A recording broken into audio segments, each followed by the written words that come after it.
오늘 말씀의 제목은 나의 희생제물은 살아있습니까? 여러분, 오늘 말씀을 시작하기 전에 먼저 질문을 드리고 싶은데, 나의 희생제물은 살아있습니까? 라는 제목을 볼 때 제물이 죽어야 한다라는 것입니까? 살아야 한다라는 것입니까? 죽어야 한다는 것일까요? 살아있어야 한다라는 것일까요? 살아있어야 한다라는 얘기입니다. 오늘 말씀은 죽었으나 살았다라는 것이고, 살았기에 살아서 하나님의 영광을 드러내는 삶을 살아야 한다. 그게 희생제물이다. 이 말을 하고 있는 것입니다. 오늘 말씀을 묵상하는데 어떻게 이 말씀을 전할까 고민하는데, 우리가 월요일날 시간이 없어서 미처 다 설명하지 못했던 월요일날 묵상 부분이 생각이 났습니다. 월요일날 새벽 본문의 말씀이 이것이었습니다. 역시 창세기 말씀이었는데 거기서 베델 동쪽 산으로 옮겨 장막을 치니 서쪽은 베델이요 동쪽은 아이라. 그가 그곳에서 여호와께 제단을 쌓고 여호와의 이름을 부르더니 라고 말씀합니다. 아브라함이 하나님을 만났습니다. 하나님의 백성으로 믿음의 사람으로 삶을 시작했습니다. 그런데 성경은 뭐라고 기록하고 있는가? 아브라함이 어디서 제단을 쌓았더라? 베델과 아이 사이에. 챔버스 목사님 그 부분에서 베델은 하나님의 장막, 즉 하나님의 나라를 상징하고, 아이는 뭘 상징해요? 세상. 희한하죠? 하나님의 믿음의 백성, 하나님을 만나 하나님의 자녀의 삶을 아브라함이 시작했는데, 그 아브라함이 제단을 쌓은 곳이 어디인가? 성경은 베델과 아이 사이라고 말하고 있다는 것입니다. 그때 제가 시간이 없어서 이렇게만 말씀을 드렸습니다. 이것이 그리스도인이라고. 여러분, 그리스도인은 구원받아 하나님의 자녀가 되는 순간 삶의 터전을 옮겨서 세상과는 전혀 격리된 하나님의 나라, 하나님의 세계에 속하여서 살아갑니까?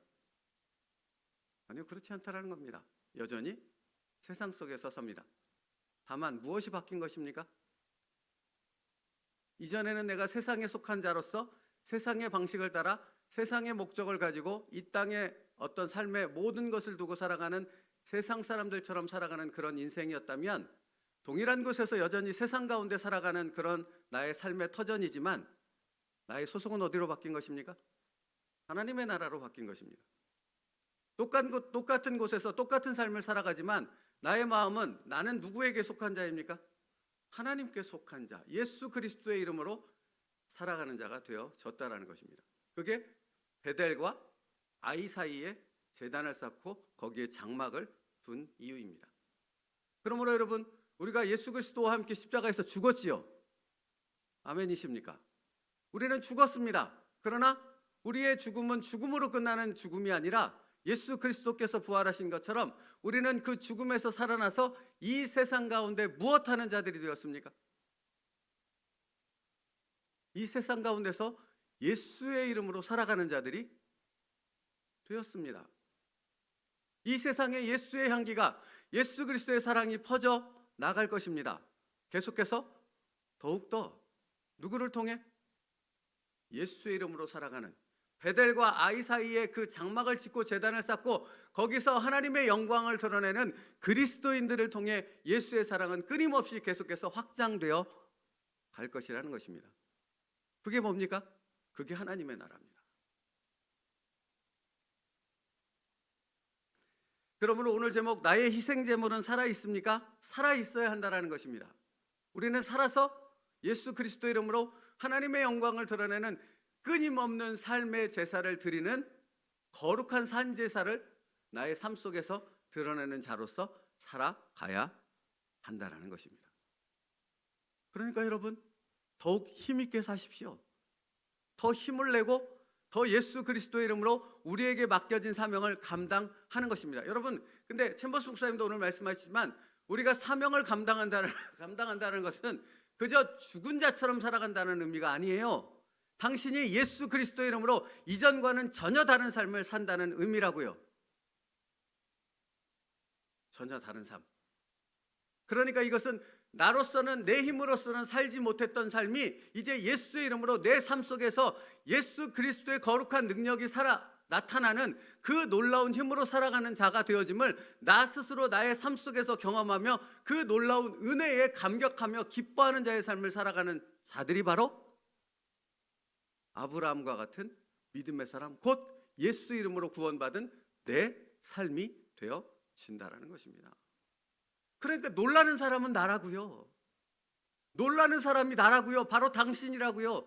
내가 예수의 이름으로 이렇게 살 수 있어. 내가 예수 그리스도의 이름으로 이런 일들을 행할 수 있어. 내가 예수 그리스도의 이름으로 나는 전혀 열매 맺을 수 없는 그 열매들이 내 삶에서 이렇게 맺어지는 것을 내가 경험한다는 거야.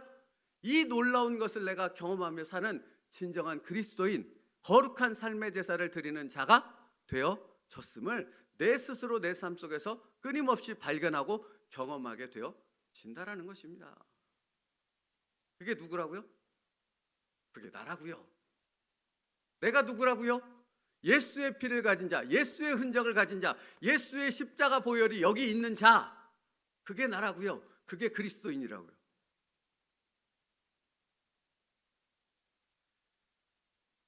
그래서 여러분, 사도 바울은 이렇게 고백하는 것 아닙니까? 빌립보서 3장에서 또한 모든 것을 해로 여김은 내 주 그리스도 예수를 아는 지식이 가장 고상함을 인함이라. 내가 그를 위하여 모든 것을 잃어버리고 배설물로 여김은, 그 다음에 뭐라고 기가 막히게 기록되는지 아십니까? 내가 그리스도 안에서 발견되려 함이니. 내가 그리스도 안에 있음을 발견하는 거예요. 여러분, 내가 구원받은 하나님의 자녀라는 건 내 입술로 내가 구원받았습니다, 이걸로 끝나지 않는다니까요. 그건 결코 증거가 되지 못해요. 정말로 실제로 그 증거가 되어지는 것을 우리의 삶 속에서 발견하는데, 그 삶 속에서 발견되는 증거가 무엇입니까? 나로서는 도저히 할 수 없는 삶을 내가 살아간다는 것입니다. 나로서는 도저히 이렇게 살 수 없는 것이거든요. 내가 왜 예배를 드리며, 내가 말씀 앞에 복종하며, 왜 내가 삶 속에서 말씀 앞에 꿇어 복종하는 삶을 살기 위해 나를 처 복종시키는, 날마다 나를 십자가에 처 복종시키는 그런 삶을 살아갑니까? 왜 내가 그 삶을 선택합니까? 내가 예수 그리스도와 함께 십자가에 죽었기 때문입니다. 그러니 나는 그런 삶을 선택한다니까요. 세상 사람들은 그래서 나를 보면서 미쳤다고 말하는 거죠. 사도 바울을 향해 미쳤다고 말하는 거죠. 네가 미쳤구나. 네가 아는 그 복음 때문에 미쳤구나. 왜 그 얘기를 듣는 것입니까? 그로서는 할 수 없는 것이 예수 그리스도 이름으로 그의 삶에서 행해지는 놀라운 일을 사도 바울 스스로 보게 되어지고, 다른 사람이 그것을 보게 되어짐으로, 아, 저 사람은 진정한 그리스도인이구나, 이것을 보게 되기 때문에 그런 것입니다. 그게 살아있는 거룩한 산 제물이라는 의미라고요. 그게 누구라고요? 나라고요. 여러분이라고요. 예수 이름으로 구원받은 저와 여러분이라고요. 그래서 하나님은 끊임없이 우리에게 그 삶을 요구하실 뿐만 아니라 우리를 그런 삶을 살 수 있는 그리로 인도하신다고요. 베델과 아이 사이에 두게 하신다고요. 치열한 영적 싸움이 있고 끊임없는 싸움이 있는 그곳에 우리의 장막을 치게 하신다고요. 그것을 통해 하나님과 더 가까이, 예수 그리스도의 이름으로 더 영적인 사람으로 변화되는 성숙한 그리스도인이 되게 하신다고요. 그게 우리의 삶이라고요. 그러니까 이번 주는 계속 그런 말씀을 드립니다. 여러분, 그러니까 훈련하지 않고 어떻게 살아가겠냐고요. 그 삶을 예수 그리스도의 이름으로 훈련하며 살아가지 않는데 어떻게 그 삶을 살겠냐고요. 제가 뒤에 다시 말씀드리겠습니다만, 어떻게 우리의 의지와 우리의 노력, 우리의 힘만으로 그런 삶을 살 수 있겠습니까? 불가능하다고요. 내 의지와 내 노력으로 그런 삶을 계속해서 살아갈 수 있다? 불가능하다고요. 나는 그렇게 살 수 없다고요. 근데 나는 그렇게 살 수 없지만 나는 누구의 이름을 의지하여 그렇게 살아가는 자가 되는 것입니까? 예수의 이름으로 일어서서 예수의 이름으로 그런 사람을 살아가는 자가 된 것이라는 것입니다. 그것을 내가 경험한다, 그런 것입니다. 놀랍지 않냐고요. 이게 놀라운 우리의 삶이라는 것입니다. 이전에는 경험해보지 못한 그런 삶. 나는 벌써 12번은 뛰쳐나갔다니까요. 여러분, 저 같은 사람이 목사가 되어져서 이렇게 설교하고 있는 것 불가능하다니까요. 저는 수백 번도 더 뛰어나갔을 것입니다. 근데 왜 뛰어나가지 않고 이 새벽에 말씀을 전하고 있는가? 내 안에 예수 그리스도가 있기 때문에 그렇다니까요. 예수님이 나를 붙잡고 계셔서 그렇다니까요. 나는 도저히 감당할 수 없는 일을, 이 세움누리교회는 도저히 감당할 수 없는 일을 올 한 해도 감당케 하실 것입니다. 여러분이 여러분의 삶 가운데 예수 그리스도의 이름으로 나는 도저히 감당할 수 없는 그 일을 감당하게 하실 것이라니까요. 그런데 그것을 감당함을 통해 오히려 내가 죽겠습니다, 그 고백이 아니라 할렐루야, 하나님 나로 이 놀라운 은혜를, 이 놀라운 복의 삶을 살게 해주시니 감사합니다. 이게 우리의 삶의 제사로, 삶의 예배로 하나님 앞에 올려드리는 진정한 예배가 되어진다는 것입니다. 그게 바로 거룩한 산 제사입니다. 그러니까 거룩한 산 제사를 드린다는 것은 무엇입니까? 제물이 살아 있어야 한다고요. 내가 살아 있어야 한다고요. 근데 그 살아있다는 의미가 무엇이냐고요? 여전히 내 고집과 내 생각과 내 주장으로 사는 자가 아니라 그것을 끊임없이 꺾으며 예수 그리스도의 이름으로 하나님의 뜻을 이루어가는 자로 날마다 나를 처복종시키는 그런 삶을 내가 매일 살아간다는 것입니다. 매일.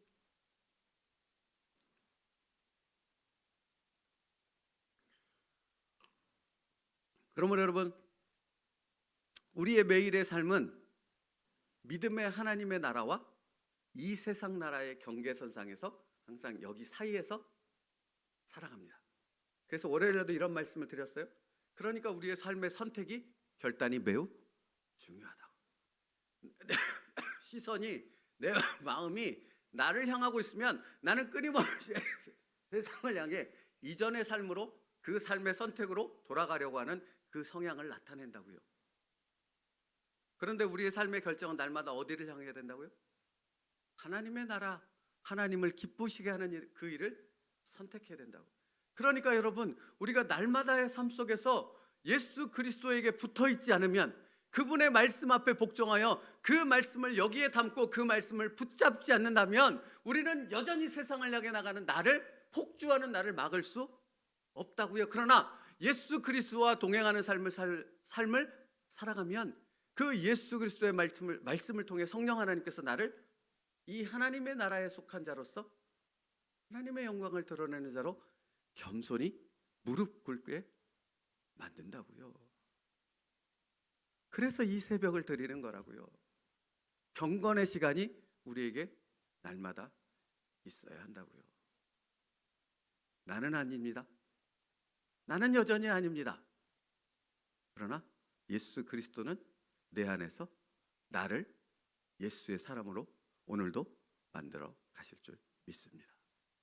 그러므로 예수를 바라보십시오. 오늘도 예수님만을 의지하십시오.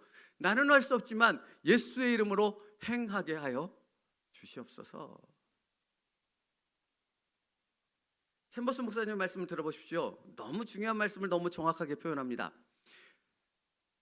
죽음을 위해 당신의 삶을 죽게 드리는 것은 아무 가치가 없습니다. 죽음을 위해 당신의 삶을 드리는 것은 아무 가치가 없대요. 하나님이 원하시는 것은 당신의 산 제사입니다.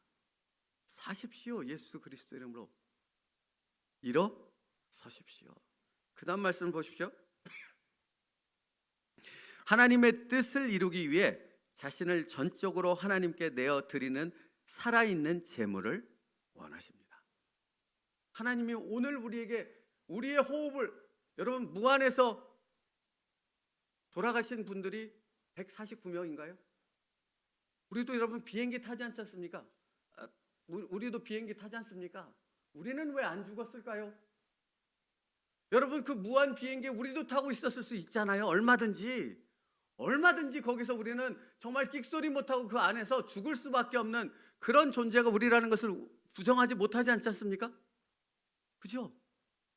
근데 왜 오늘 우리는 호흡이 살아있습니까? 아직도 살아서 숨을 쉬고 있는 것입니까? 하나님께서 우리에게 살아있는 제물이 되길 원하시기 때문에 우리에게 아직도 그 시간을 허락하셨다라는 것입니다. 그렇다면 여러분, 우리의 삶의 목적이 어디 있는지, 방향이 어디 있는지를 우리는 분명히 알아야 한다는 것입니다. 우리가 오늘을 어떻게 살아야 하는지를 우리는 말씀 앞에서 다시 깨닫고 예수의 이름으로 그 삶을 살아내는 자, 산 제사를 하나님 앞에 드리는 자가 되어야 한다고요. 하나님이 그걸 우리에게 원하신다고요. 계속해서 이렇게 말해요. 그 산 제물이 하나님께 드리는 거룩한 산 제사의 삶을 하나님은 원하십니다. 그리고 이렇게 결론 짓습니다. 예수님을 통해 구원받고 거룩하게 된 당신의 모든 능력을 하나님께 사용하게 하십시오. 이러한 제사가 하나님께서 받으시는 산 제사입니다. 오늘 무엇을 하기 원하십니까? 여러분, 딱 한 가지입니다. 하나님은 여러분에게 무엇을 요구하십니까? 우리의 모든 것을 하나님이 기뻐 받으시는 그 도구로 내어 드리는 것을 원하십니다. 내 입술, 내 눈빛, 내 삶의 순종, 내가 가진 모든 것이요. 그러니까 월요일 날 제가 이런 말씀을 드렸어요. 권사님, 장로님, 집사님들이 노년을 맞으신 80대, 90세 되신 분들이 자기 재산을 자녀들에게 물려줄 것을 끊임없이 고민한다고, 그분들에게 이렇게 권유했다고, 하나님께 그것을 드리십시오라고 했을 때, 그렇지요 목사님, 그래야 한다는 건 압니다 라고 끝난다고요. 근데 여러분, 하나님은 뭐라고 말씀하십니까? 내 모든 것을 하나님 앞에 삶의 제사로 내어드리는 것을 하나님은 오늘 나에게 원하신다라는 것입니다. 그러면 여러분, 제가 그런 말씀 자주 드리잖아요. 저는 목회자입니다. 제가 은퇴할 것입니다. 그렇게 길게 남지도 않았습니다. 근데 저는 여기 원로 목사 안 한다니까요. 원로 목사를 하는 이유는 뭐 다른 여러 가지 뜻이 있다고 얘기하지만 뭐 다 좋습니다. 원로 목사를 하는 첫 번째 이유 중에 하나는 노후의 삶을 보장받기 위해서입니다. 저라고 노후가 없겠습니까? 저희 교회 종간에 원로 목사 없앴다니까요. 왜 그랬겠습니까? 그 노후 역시 하나님이 책임지시니까요. 여전히 나는 하나님 앞에 거룩한 산 제사를 드리는, 나의 모든 것을 하나님 앞에 내어드리는 순종의 삶을 내가 80이 됐든 90이 됐든 여전히 살아가야 하니까요. 그것을 방해하는 것이라면 어떤 것도 허용하지 말라고 챔버스 목사님 말합니다. 그것을 방해하는 그 어떤 것도 여러분의 마음에 허용하지 말라고. 그것이 재산이 됐든 보장이 됐든 미래에 대한 어떤 완벽한 준비가 됐든 그 어떤 것도 하나님 앞에 산제사로 살아가는 것을 방해하는 그 어떤 것도 허용하지 마십시오. 그것을 다 하나님 앞에 내어 드리십시오. 그게 살아있는 하나님이 원하시는 산 제물이 되는 그리스도인의 삶입니다. 근데 여러분, 그게 나중에 나이가 들어서 제가 원로 목사가 되는, 그러니까 은퇴하기 전에 그때 내가 마음을 정한다고 그렇게 되어지지 않는다고요. 절대. 지금부터 제 마음을 다잡고 지금부터 하나님 앞에 그것을 위해 살아가는 삶이 제 삶이 되지 않는다면 저는 은퇴할 그때에 그 결단을 내리지 못하고 똑같은 결정을 내릴 것입니다. 이 여러분도 마찬가지라서 말씀을 드리는 거예요. 지금부터 여러분의 삶이 하나님 앞에 거룩한 산 제물로 드리는 삶을 살아가지 못한다면 여러분 역시 제가 말씀드린 그 권사님, 장로님과 똑같은 결정을, 똑같은 고민을 하는 노후의 삶이 될 것입니다. 오늘을 하나님 앞에 드리십시오. 하나님의 뜻 앞에 내 모든 것을 내어드리는 그 산 제물로서의 삶을 살아가는 오늘 하루가 되어지길 축복합니다. 그러면 변함없는 하나님이 기뻐하시는 산 제사를 드리는 하나님의 자녀의 삶을 살아갈 수 있을 것입니다. 기도하겠습니다. 살아계신 하나님, 하나님께서는 산 제물로서 우리의 모든 것을 하나님 앞에 드리는 거룩한 산 제사를 우리에게 요구하십니다. 아버지 하나님, 그것이 무엇인가를 말씀 안에서 깨닫게 하셨고 정말 하나님 앞에 거룩한 산 제사를 드리기 위해 우리의 모든 것을 하나님 앞에 내려 놓을 수 있는 진정한 그리스도인 되게 하여 주시옵소서. 그 결단이 변함없는 하나님의 백성들 되게 하여 주시옵소서. 예수님의 이름으로 기도 올리옵나이다. 아멘.